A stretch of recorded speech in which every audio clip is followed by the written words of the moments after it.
할렐루야. 주 예수 그리스도의 은혜와 평강이 온 성도님들과 여러분의 가정과 기업 위에 함께 있기를 바랍니다. 오늘은 이제 성막의 마지막 시간이 되겠습니다. 빨리 지나갔습니다. 우리가 성막의 목적과 성막의 기원부터 시작을 해가지고 울타리, 그 다음에 문, 그 다음에 그 안에 번제단, 그 다음에 물두멍, 그 다음에 어떻게 성소를 짓는지, 그 성소를 짓는 거에 대해서 그 성벽을, 은받침을 놓고 성벽을 널판으로 성벽을 쌓고, 그 다음에 그 지붕 덮개를 4겹으로 덮고, 그 다음에 문을 달고, 그 안에 성소 안에 들어와서 금떡상, 또 반대쪽에는 금등대, 그 다음에 휘장 앞에는 금향단. 그래서 휘장을 열고 들어가서 우리가 오늘은 이 법궤, 언약궤, 증거궤에 대해서 같이 은혜를 받기를 원합니다. 영어는 이제 법궤, 언약궤, 증거궤 이렇게 얘기를 하는데, 영어로는 그냥 법궤를 아크라고 얘기하고, 언약궤를 아크 오브 카버넌트, 증거궤를 아크 오브 테스티모니 이렇게 얘기를 하죠. 아크라는 것은 아라라는 히브리어 말인데, 이거는 성경에서 보면 3군데 이 아크라는 용어를 씁니다. 노아의 홍수 때 노아의 방주가 아크였습니다.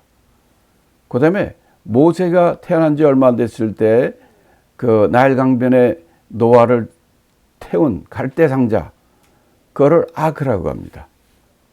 그리고 또 광야에서 시내산에서 하나님께서 그 주어진 이 지성소 안에 있는 마지막 거, 이 법궤, 이거를 아크라고 합니다.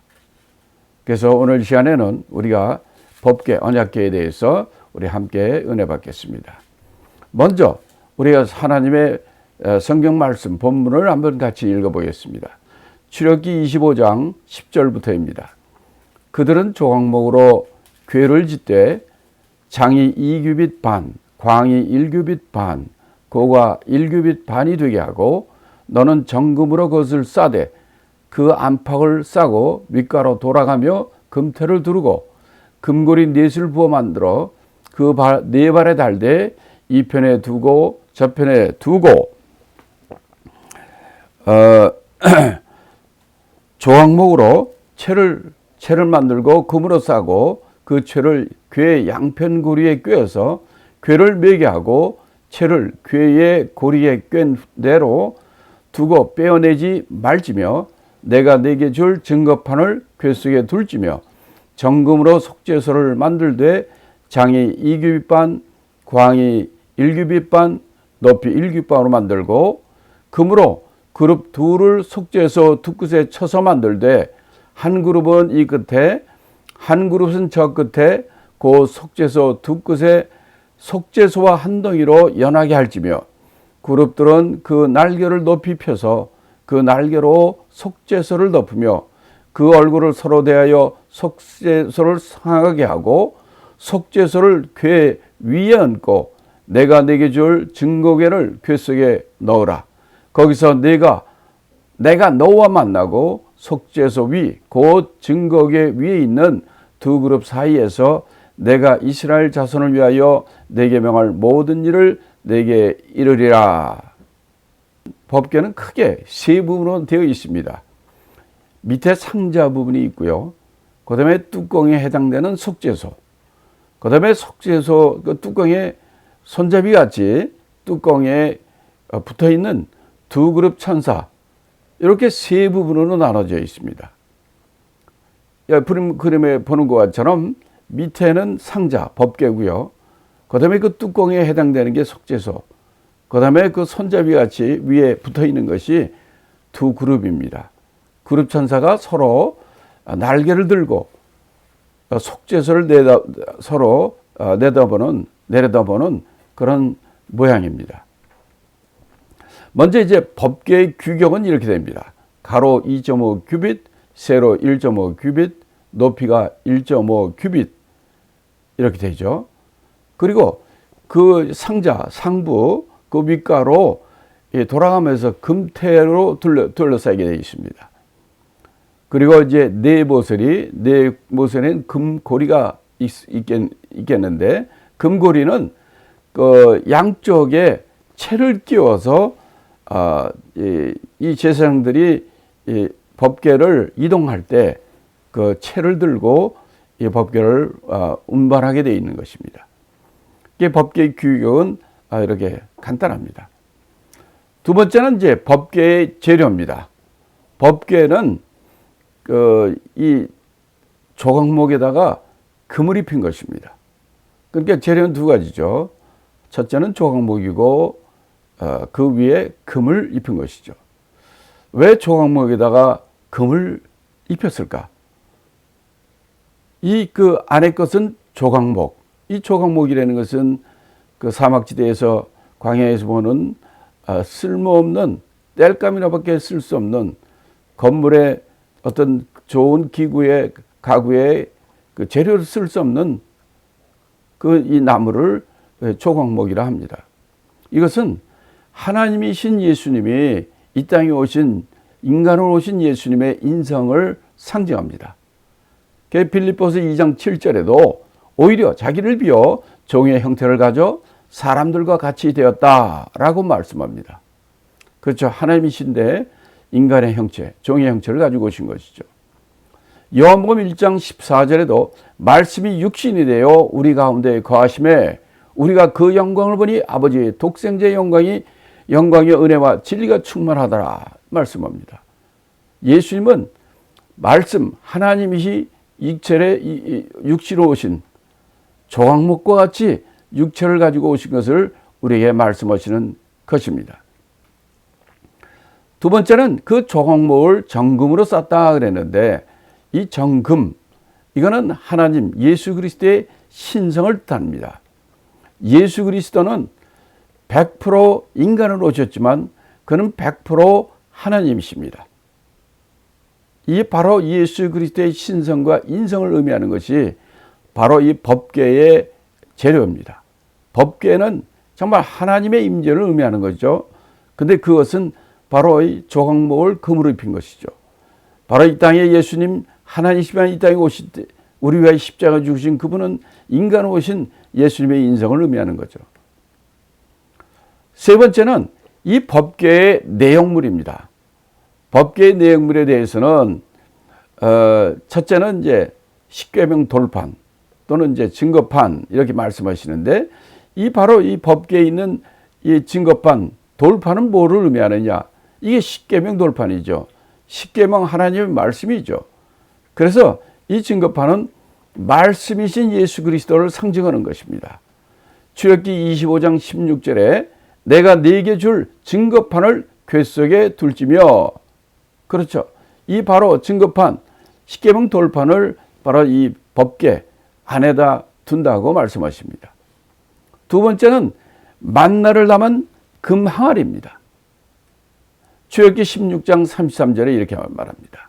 또 아론에게 이르되 항아리를 가져다가 그 속에 만나 한 오매를 담아 여호와 앞에 두어 너희 대대로 관수하라. 아론이 여호와께서 모세에게 명하신 대로 그것을 증거판 앞에 두고 두었다고 얘기합니다. 자, 이 만나는 무엇입니까? 우리 인간이 살 수 없는 광야에서 40년 동안 살 때에 하나님께서 매일 새벽에 그들에게 만나를 주셨어요. 만나, 식량이 없으면 죽습니다. 그래서 예수님께서 너희 조상들은 광야에서 만나를 먹고 살았지만은 너희는 이 생명의 떡을 먹어야 된다. 그러시면서 예수님 나는 생명의 떡이라고 이렇게 말씀하시죠. 그래서 만나를 담은 그 항아리는 바로 생명의 떡으로 오신 예수님을 우리에게 말씀하는 겁니다. 요한복음 6장 35절에 이렇게 말합니다. 예수께서 가라사대 내가 곧 생명의 떡이니 내게 오는 자는 결코 줄이지 아니할 터이요 나를 믿는 자는 영원히 목마르지 아니하리라. 예수님께서는 생명의 떡이라고 이렇게 말씀하시는 거죠.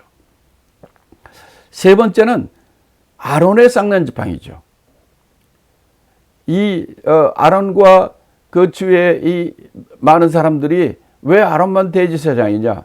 나도 될 수 있다. 라고 서로들 그의 직위에 대한 논란과 문제가 생길 때 모세가 그들에게 이 많은 지팡이들 하나씩 주고 하나님께서 너희들 지팡이 중에서 하나님께서 거기에 싹이 나고 사는 그 지팡이를 가진 자가 하나님의 세우진 자라 라는 증거로 이를 했을 때 바로 이 아론의 지팡이에서 싹이 나고 거기 꽃이 피고 살구나무가 열렸다는 그 사실로 아론이 그 대제사장이 되는 사건이죠. 민수기 17장 8절에 보면 이렇게 나옵니다. 이튿날 모세가 증거의 장막에 들어가 본즉 레위 집을 위하여 낸 아론의 지팡이에 움이 섰고 순이 나고 꽃이 피어서 살구 열매가 열렸더라 말씀합니다. 하나님께서 부르시고 하나님께 세웠던 것을 알려주시는 거죠. 죽은 나무에서 살구 열매, 꽃이 피고 살구 열매가 열렸다는 것입니다. 이것은 무엇을 의미합니까? 죽음을 이기고 부활하신 부활의 예수 그리스도를 증거하는 것입니다. 그것을 의미하는 것입니다. 그러니까 법궤 안에 있는 바로 증거판, 십계명 돌판, 그는 말씀이신 예수 그리스도. 그 다음에 만나를 담은 금 항아리는 생명의 떡이신 예수 그리스도. 아론의 쌍난 지팡이는 사망을 이기고 부활하신 부활의 예수 그리스도를 의미하는 것입니다. 바로 예수님은 인간으로 오셨지만 그분이 하나님인 것을 증거하는 것이죠. 그래서 요한복음 11장 25절에도 예수께서 가라사대 나는 부활이요 생명이니 나를 믿는 자는 죽어도 살겠고 라고 말씀하십니다. 예수님 자신이 부활하신 분이요 부활의 주이시기 때문입니다. 예수님이 부활했기 때문에 예수를 믿는 우리들도 부활이 있는 것이고 부활한 우리는 영원히 바로 주님과 함께 영원토록 천국에서 주님과 함께 왕노릇한다고 성경은 증명하고 있습니다. 그 다음에 이 법궤, 언약궤의 뚜껑과 같은 속죄소가 있습니다. 그걸 다른 말로 시은좌, 은혜를 베푸는 자리라고 속죄소를 시은좌라고 얘기합니다. 이건 간단히 얘기하면 법궤의 뚜껑입니다. 근데 이 속죄소는 정금으로 되어 있어요. 이것은 왜 속죄소라 하느냐면 죄를 사함 받을 수 있는 하나님의 보좌를 상징하는 것입니다. 그래서 속죄소에서 우리 모든 백성의 죄악을 속량하시는 바로 처소요 은혜를 베푸시는 장소이기 때문에 시은좌라 하고 실제로 대속죄일 때 바로 이 속죄소에 바로 짐승의 피를 뿌리고 그 피를 통하여 하나님께서 우리 죄를 사하신다는 은혜를 베푸신 장소라 해서 속죄소 시은좌라 하는 것이죠. 그와 같이 예수님이 이 땅에 오셔서 바로 십자가에 죽으시고 그 피로 우리 죄를 사하시고 하나님과 화목케 한 것이죠. 다섯 번째는 하나님과 인간을 화목케 하신 예수 그리스도를 상징하는 것입니다. 로마서 3장 25절에 이 예수를 하나님이 그의 피로 인하여 믿음으로 말미암는 화목제물로 세우셨으니 이는 하나님께서 길이 참으시는 중에 전에 지은 죄를 간과하심으로 자기의 의로우심을 나타냈다 말씀합니다. 바로 예수 그리스도는 그의 십자가의 죽으심으로 그의 피로 하나님과 맡겼던 우리 인간의 죄를 대속하시고 하나님과 화목케 하신 것입니다. 바로 이 하나님의 시은자 이 속죄소는 바로 우리를 하나님과 화목케 하는 예수 그리스도를 상징하는 것이죠. 골로새서 1장 20절에도 그의 십자가의 피로 화평을 이루사 만물 곧 땅에 있는 것들이나 하늘에 있는 것들을 그로 말미암아 자기와 화목케 되기를 기뻐하심이라 라고 말씀합니다. 여섯 번째는 1년에 한 번 대속죄일에 대제사장이 바로 지성소 안에 들어가는 것입니다. 법궤 앞으로 가는 것입니다. 언제요? 대속죄일. 1년에 한 번입니다. 욤키퍼라고 그러죠. 대속죄일 날 이날만 누가 들어갈 수 있습니까? 딴 사람은 안 됩니다. 오직 대제사장만이 들어갈 수 있어요. 다른 날은 못 들어갑니다. 1년에 하루 대속죄일에만 들어갈 수 있다는 거죠. 그 다음에 7번째는 속죄소 위에 희생의 피를 뿌려 백성들의 죄를 속죄하는 것입니다. 그렇죠. 왜 법궤 위에 속죄소가 있느냐? 바로 그것에 우리 백성들의 죄, 대제사장의 죄, 이 사람들의 죄를 속죄하는 것이기 때문입니다. 히브리서 10장 11절에 이렇게 말합니다. 제사장마다 매일 서서 섬기며 자주 같은 제사를 드리되 이 제사는 언제든지 죄를 없게 하지 못하거니와 오직 그리스도는 죄를 위하여 한 영원한 제사를 드리시고 하나님의 우편에 앉으셨다 말씀합니다. 요한일서 2장 2절에도 저는 우리 죄를 위한 화목 제물이니 우리만 위할 뿐 아니요 온 세상을 위함이라 말씀합니다. 이렇게 바로 우리 죄를 사는 것이죠. 8번째는 이 속죄소는 하나님께서 우리 인간들과 교제하는 것입니다. 출애굽기 25장 22절에 거기서 내가 너와 만나고 속죄소비 곧 증거궤 위에 있는 두 그룹 사이에서 내가 이스라엘 자손을 위하여 내가 네게 명할 모든 일을 네게 이르리라 말씀하십니다. 우리 인간이 하나님과 만날 수 있는 것은 속죄소입니다. 그래서 하나님께서 내가 너와 만나겠다. 속죄소에서 만난다고 말씀을 하신 것이죠. 9번째는 속죄소는 하나님이 대표자를 통해 죄인을 만나는 것입니다. 거기는 아무나 들어가는 것이 아니었죠. 대제사장만이 들어가는 것입니다. 그래서 그 인간 모든 사람의 죄를 대신해서 들고 들어가는 바로 이 대표자 대제사장을 통해서 죄인인 우리를 만나는 것인 것입니다. 히브리서 4장 15절 16절에 우리에게 있는 대제사장은 우리 연약함을 최랄치 아니하는 자가 아니요 모든 일에 우리와 한결같이 시험을 받은 자로되 죄는 없으시니라. 그러므로 우리가 긍휼하심을 받고 때를 따라 돕는 은혜를 얻기 위하여 은혜의 보좌 앞에 담대히 나갈 것이라 라고 말씀합니다. 우리에겐 우리의 죄를, 우리의 연약함과 우리의 죄를 대하시는 바로 대제사장이신 예수 그리스도가 있는 것입니다. 자, 여기서 우리가 이 법궤 언어가 세 가지가 있다고 그랬어요. 법궤, 그냥 보통 일반적으로 아크라고 그랬죠. 그 다음에 언약궤는 아크 오브 커버넌트, 그리고 증거궤는 아크 오브 테스티모니, 이렇게 그 언어가 있는데 어느 용어가 가장 많이 나올까요?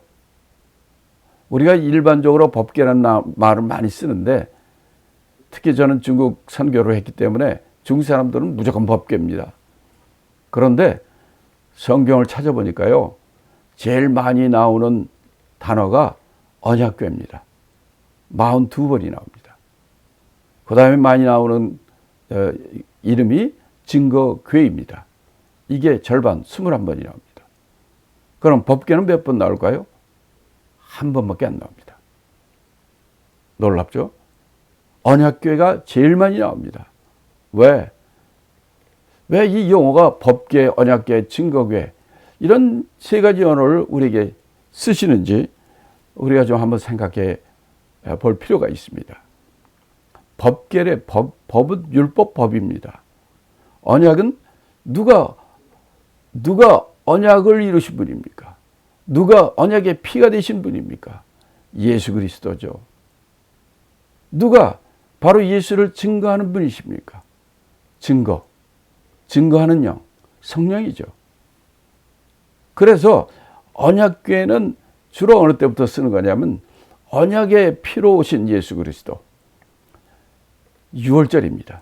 예수 그리스도는 6월절의 어린 양이라 이렇게 말하죠. 그렇기 때문에 6월절부터 언약궤라는 이름으로 많이 불려지게 되는 거예요. 그 이후로. 그러나 오순절이 되면은 50일 후에 오순절이 되면 바로 이제 오순절날 성령이 오시죠. 그 성령이 오시면 성령이 하는 일이 바로 예수 그리스도를 증거하는 일이라 하시죠. 그래서 바로 오순절부터는 증거궤로 불리는 것입니다. 그러다가 대속죄일이 되면 그때부터는 이제 대속죄일 지난 다음부터는 다시 원래대로 법궤로 돌아가게 되는 거죠. 그러다가 바로 6월절 어린 양으로 오신 예수 그리스도, 언약의 피로 오신 예수 그리스도, 그렇게 언약궤, 또 오순절 이후에는 바로 성령은 증거하는 영이기 때문에 증거궤, 이렇게 이 세 가지 이름이 성경에서 나오는 것을 우리가 알 수 있습니다. 여러분이 아시는 것처럼 이 유대인 절기 7절기가 있습니다. 7절기가 처음에는 이제 유대인의 첫 절기가 6월절입니다. 그 다음에 이제 무교절이죠. 그 다음도 일주일 동안. 그 다음에 이제 초실절이 있고요. 그 다음에 이제 50일이 있을 때 오순절이 있습니다. 이거는 이제 봄에 있어요, 봄에. 그 다음에 이제 가을 되면은 나팔절이 나옵니다. 그 다음에 이제 1년에 한 번 대제사장이던 속죄일이 나오는 거죠. 그 다음에 이제 초막절일. 이렇게 7절기가 있어요. 이 7절기 중에 바로 6월절 어린 양으로 오신 예수 그리스도, 언약 피로 우리를 죄를 사하시고 우리를 구원하신, 이때부터는 언약 궤로 불려지는 거죠. 그러나 오순절날 성령이 임하심으로 성령은 바로 우리 주 예수 그리스도를 증거하는 영이므로 이때부터는 증거궤로 불리시는 거죠. 그러나 이제 속죄일을 통해서 바로 우리의 영원한 죄를 속하는 일로 마감이 되고 그 이후로는 다시 1년에 계속 돌아가는 거니까 법궤, 이제 법 가운데서 역사하시는 법궤가 이제 라고 불려지는 거죠. 자, 이렇게 이 법궤, 언약궤, 증거궤, 법궤에 대해서 법궤는 궤 부분과 상자 부분과 그 외 뚜껑에 해당되는 속죄소, 시은저가 있고, 그 다음에 이제 두 그룹 천사가 마주 서 있는 금으로 되어 있는 그룹 천사, 이렇게 세 부분으로 되어 있다고 말씀을 드렸습니다. 자, 근데 여기서 작가 여러분에게 한 가지 좀 말씀드릴 게 있어요. 뭐냐면 히브리서 9장 3절 4절 여기 보면 이런 얘기가 나옵니다. 히브리서 9장 3절에 보면 또 둘째 휘장 뒤에 있는 장막을 지성소라 일컫나니 금향로와 사면을 금으로 싼 언약궤가 있고 그 안에 만나를 담은 금 항아리와 아론의 쌍난 지팡이와 언약의 비석들이 있다 이렇게 얘기합니다. 둘째 휘장, 이게 휘장이죠. 지성소 안에는 그걸 지성소라 읽었는데 지성소 안에는 지금 뭐가 있다고 얘기합니까? 언약궤가 있고 그 언약궤에는 그 만나 항아리, 아론의 쌍난 지팡이, 그다음에 비석들이 있다 얘기하는데 4절에 보니까 금향로가 나옵니다. 자, 그러면은 이 금향로가 지성소 안에 있다는 얘기입니다. 근데 우리가 출애굽기 지금까지 성막을 하면서 보면은 금향단이 어디 있었습니까? 지성소 안에 있었습니까? 아니면 성소에 있었습니까? 성소에 있었죠. 그런데 히브리서 9장에서는 지성소 안에 금향로가 있다 이렇게 얘기를 하는 겁니다. 그러면 두 성경이 다른 걸까요? 두 성경은 왜 이렇게 서로 모순이 될까요? 전혀 모순이 되지 않습니다. 그는 이 365일 중에 364일은 이 금향로는 금향단이 있는 성소의 그 금향단 위에 있지만은 바로 속죄일에는 제사장이 금향로를 가지고 성소에 지성소에 들어가서 향을 피우기 때문입니다. 그러니까 히브리서 9장의 얘기는 대속죄일날 일어나는 그 사실을 가지고 얘기한 것이기 때문에 전혀 틀리는 것이 아닙니다. 출애굽기 30장 6절에 보면 그 단을 증거궤 위 속죄소 맞은편 그 증거궤 앞에 있는 장 밖에 두라. 그 속죄소는 내가 너와 만날 곳이다. 이렇게 얘기를 하죠. 다시 말하면 이 금향단은 증거궤 앞에 있는 장 밖에 있다. 휘장 밖에 성소 쪽에 있는 것입니다. 그리고 속죄소는 지성소 안에 있는 거죠. 그런데 아니 어떻게 금향로가 그 지성소 안에 법궤 앞에 있는가 하는 거예요. 그런 레위기에 보면 대속죄일날 대속죄일에 되어지는 일을 레위기 16장은 얘기하고 있는데요. 레위기 16장 12절에 보면 이렇게 얘기합니다.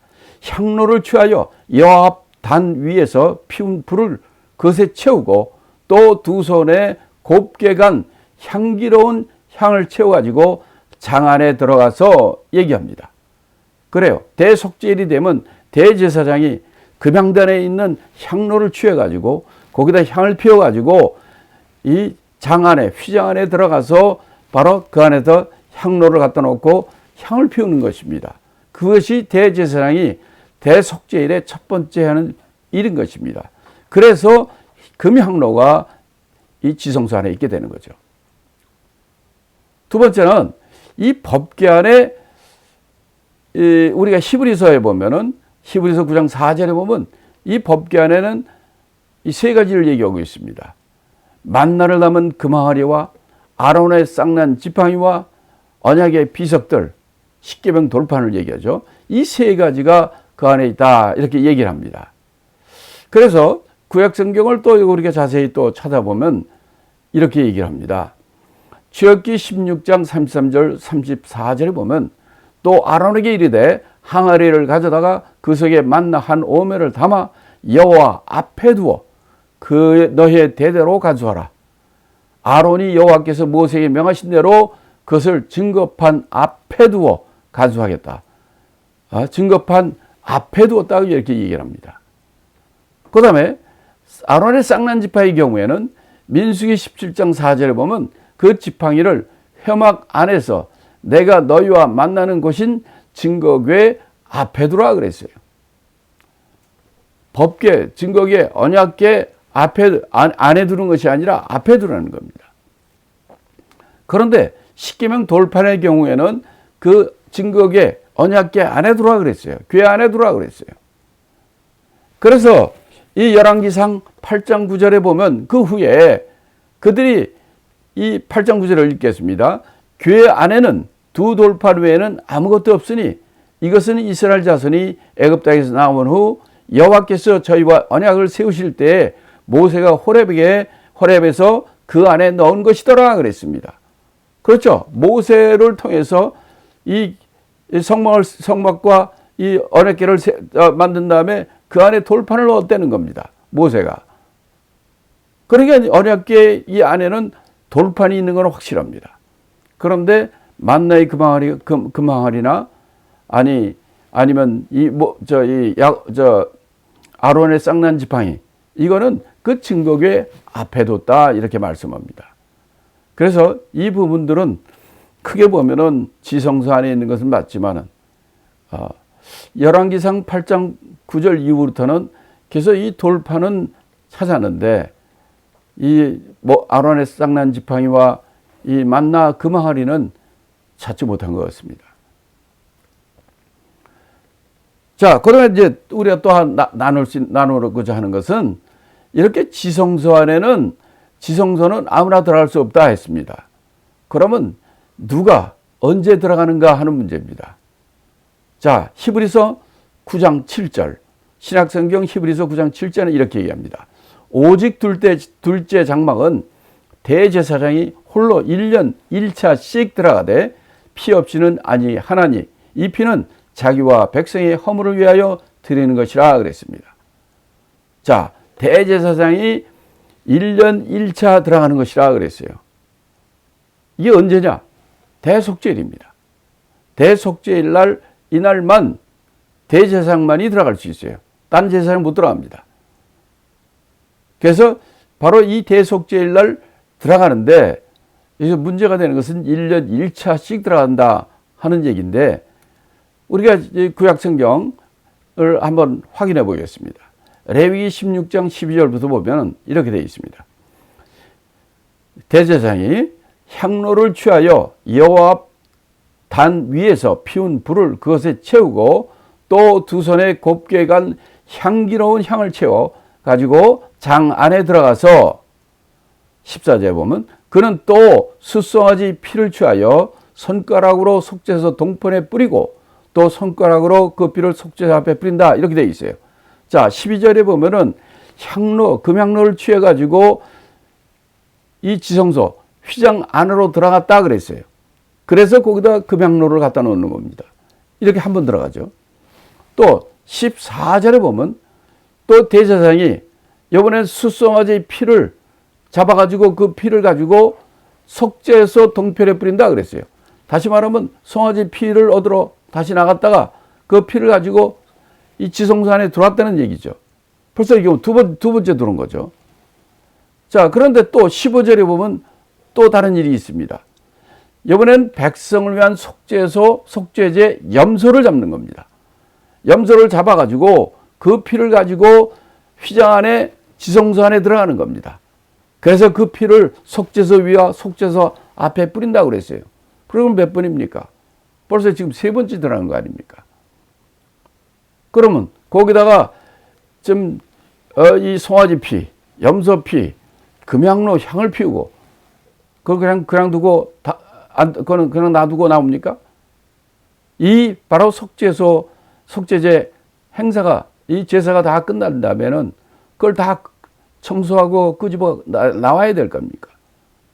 그래서 대제사장이 최소한도 한 번 이상 더 들어가야 되는 거죠. 금향로도 가지고 나와야 되고 그 안에 피로 다 뿌리고 속죄소비 다 피투성이 아닙니까? 다 그걸 청소해 가지고 다시 나와야 되기 때문에 최소한도 4번입니다. 확실한 것은 바로 속죄일날, 대속죄일날 대제사장이 그날만 바로 이 속죄제를 위해서 들어갔다 나온다는 거죠. 그것을 1년 1차라고 했지만 우리가 수학적으로 계산적으로 한다면은 제가 보기에는 1년에 4번 속죄소, 속죄일날 바로 4번 들어갔다 나오는 것을 우리가 알 수 있습니다. 또 우리가 이 대제사장에 대해서 많은 오해들을 가지고 있어요. 바로 이 대속죄일날 대제사장이 안에 들어가는데 그거 들어가서 잘못하면 죽기도 하고 하나님이 치시다 그래가지고 대제사장이 옷에 끈을 매고 또 방울 소리가 울릴 수 있도록 방울 단 옷을 입고 그 안에 들어간다는 거죠. 그래가지고 만약 그 방울 소리가 들리지 않으면 쓰러지고 죽은 것으로 해서 그렇다고 누가 지성소 안에 어떻게 들어갑니까? 그래서 그 끈으로 그를 잡아당겨서 끼낼 수 있도록 그렇게 돼 있다라고들 많이들 얘기를 합니다. 근데 그건 잘못입니다. 왜냐고요? 대제사장이 입는 옷이 있습니다. 에봇과 12가지 보석과 겉옷의 아래는 방울과 고리가 달린 그런 방울이 달린 옷이 있어요. 그런데 이 옷은 365일 중에 속죄일 빼놓고 나머지 날은 대제사장이 그 옷을 입고 있습니다. 그러나 속죄일, 이 대속죄일에는 대제사장도 하나님 앞에 나갈 때는 이런 것들을 다 벗습니다. 흰 세모포만 입고 들어가는 거예요. 그러니까 방울이 없죠. 끈이 없죠. 이게 이제 법궤죠. 아래 법궤고 위에 속죄소고 거기에 두 그룹 천사가 서로 마주보고 있고 그 앞에 그 오른쪽에는 금향로로 향이 지성소 안에 쫙 퍼지고 있죠. 근데 그 앞에 누가 있느냐면 이 지성소 하니까 대제사장만이 있죠. 자, 대제사장이 입은 옷을 보십시오. 대제사장이 보통 때 평상시에 입는 그 아름답고 정말 화려한 그 옷입니까? 아니죠. 흰 옷입니다. 흰 바로 이 세마포로 된 옷입니다. 이날은 대제사장이 이 옷을 입는 거예요. 그러니까 방울 달리고 울그럭불그럭하고 12보석으로 있는 그런 옷은 이날 입지 않습니다. 최소한도 지성소에 들어갈 때는. 이렇게 바로 성경은 우리에게 예수 그리스도 바로 이 오시기 전에 이 대제사장들은 지성소에 속죄일만 들어가게 된 거예요. 그런데 우리가 지난 시간에 얘기한 것처럼 휘장이 언제 찢어졌습니까? 바로 예수님이 십자가 돌아가실 때, 운명하실 때 바로 그 휘장이 위로부터 아래 찢어짐으로 이제 휘장은 하나님께 우리가 다 가지 말라고 막은 것이 휘장입니다. 그래서 갈 수가 하나님과 화목할 수 없었는데 예수님이 십자가에 피 흘려 돌아가시니까 이때 휘장이 위에서 또 아래로 찢어졌단 말이에요. 이것은 무엇입니까? 하나님과 막혔던 그 담, 그 벽이 무너진 것입니다. 왜요? 바로 하나님과는 우리가 죄로 막혔었는데 그 죄를 예수님이 친히 그의 피로 우리가 하나님과 막혀있던 그 죄의 담을 헐으신 겁니다. 그래서 담대히 이제는 누구나 대제사장만 들어가는 것이 아니라 누구나 하나님께 나아갈 수 있게 담대히 나아갈 수 있게 해 주신 것입니다. 이런 바로 지성소의 이 모습을 통해서 우리가 하나님과 함께 되는 놀라운 축복이 저와 여러분에게 함께 있게 되기를 바랍니다. 마지막으로 제가 여러분과 함께 나누고 싶은 것이 한 가지 있습니다. 자, 우리가 지금까지 성막은 세 부분으로 되어 있다고 그랬죠. 뜰 부분과 성소 부분과 지성소 부분. 이 세 부분을 통해서 우리가 성막에 대해서 전부 쭉 공부를 했는데, 자, 이 성막은 언제 이동한다고 그랬습니까? 아무 때나 이동하는 거 아니죠. 낮에는 구름 기둥으로, 밤에는 불 기둥으로 그 성막 위에 있게 되는데, 그 불 기둥이나 낮에 구름 기둥이나 밤에 불 기둥이 옮겨지면, 이동하면 자든 자더라도 즉시 움직이게 되는 겁니다. 바로 항상 이 광야에서 있는 사는 우리는 어떻게 살아야 되느냐? 바로 성막 위에 있는 불기둥과 구름기둥에 움직이는 대로 우리도 자다 말고도 일어나야 돼요. 밥 먹다 말고라도 옮겨야 되는 겁니다. 이것은 무슨 얘기를 우리에게 알려주는 것입니까? 우리는 이 땅에 살고 있습니다. 이 세상은 광야 같은 세상입니다. 이 땅에서 우리는 어떻게 살아야 될까요?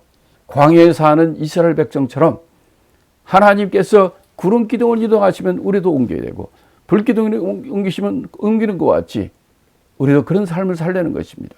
그러면 구름 기둥은 뭐를 의미할까요? 구름은 물로 되어 있습니다. 수분입니다. 물은 성경에서 뭐를 의미합니까? 말씀입니다. 다시 말하면 우리가 말씀 따라 우리가 순종하면서 옮겨다는 거예요.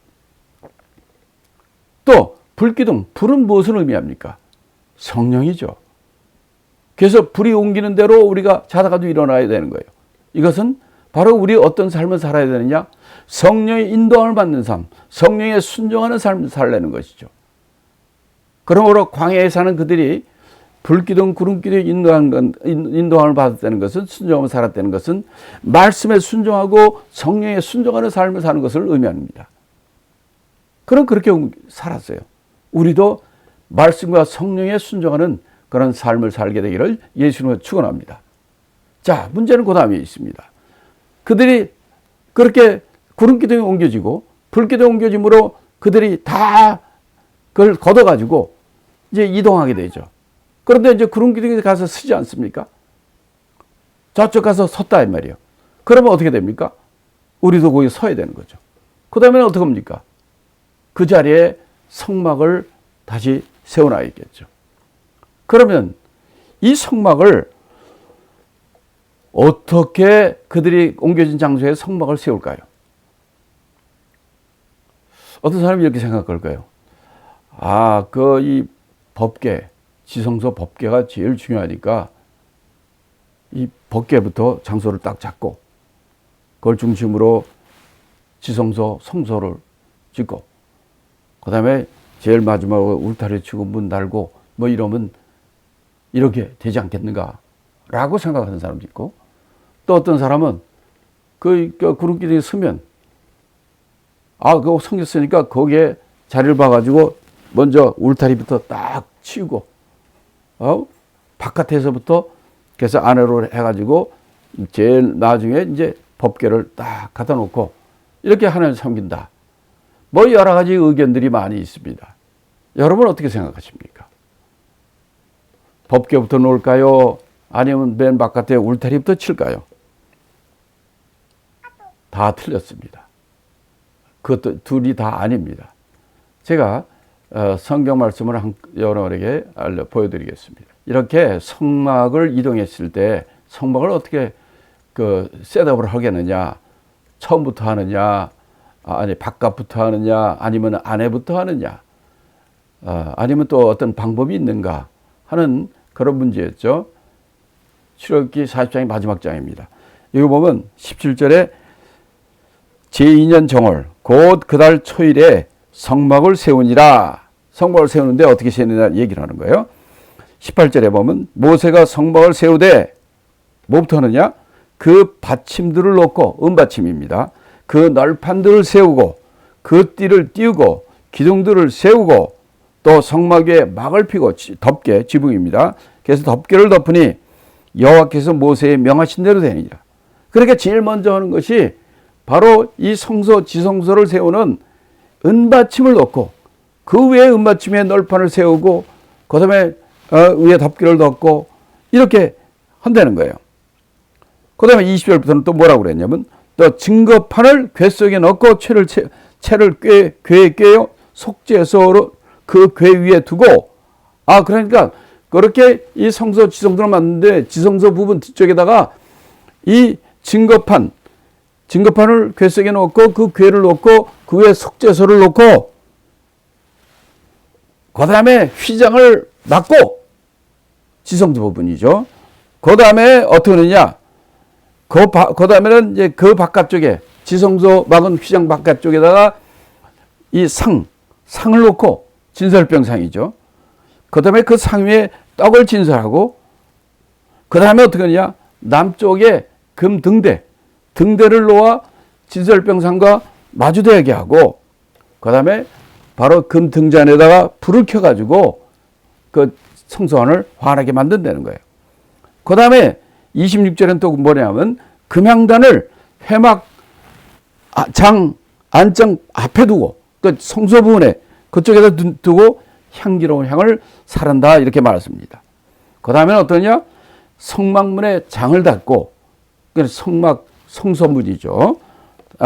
장을 달고 성소문을 달고, 그 다음에는 뭐하느냐, 바깥쪽에 이제 번제단을 놓고 번제단과 이 성소 이 사이에다가 물두멍을 놓고 손발을 씻는다는 거예요. 그 다음에 어떻게 하느냐,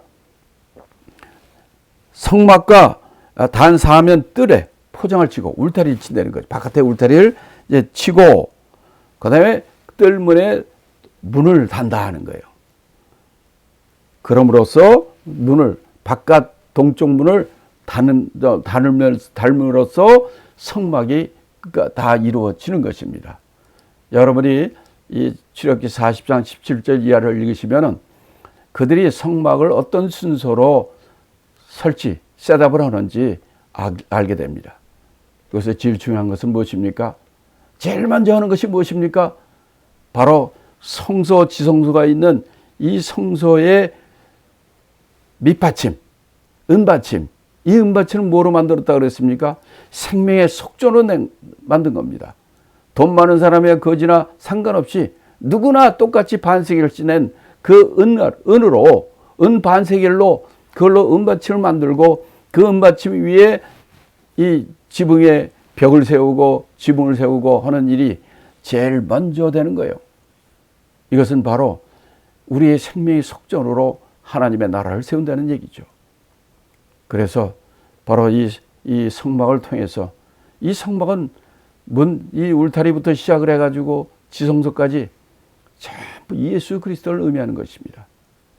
바로 우리의 양의 문이 되신 예수 그리스도, 바로 십자가에 피 흘려 돌아가신 어린 양 예수, 내일 낮에 우리를 위해 중보하시는 예수 그리스도의 모습이 바로 물두멍이고, 성소 안에 들어가서는 우리의 생명이 떡 되신 예수가 진설병상이고, 우리 이 세상의 빛 되신 그분이 예수 그리스도, 세상의 빛이시고, 날마다 우리를 위하여 기도하는 중보하는 그 기도하는 예수, 그것이 금향단 아닙니까?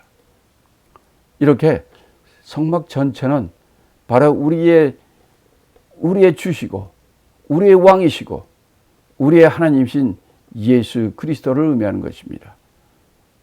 처음에는 이 바깥에 있었지만은 예수를 그 문을 통해서 우리가 주님 안에 들어오고 예수의 피 공로를 우리가 믿고 십자가 공로를 믿고 나아가고 그 다음에는 바로 우리가 생명의 떡, 기도, 또 이 빛 대신 예수 그리스도 성령의 인도함을 받는 이런 생활을 통하여 마지막에 지성소에 들어가 하나님을 대면하는 놀라운 축복이 저와 여러분에게 있기를 예수님 이름으로 축원합니다.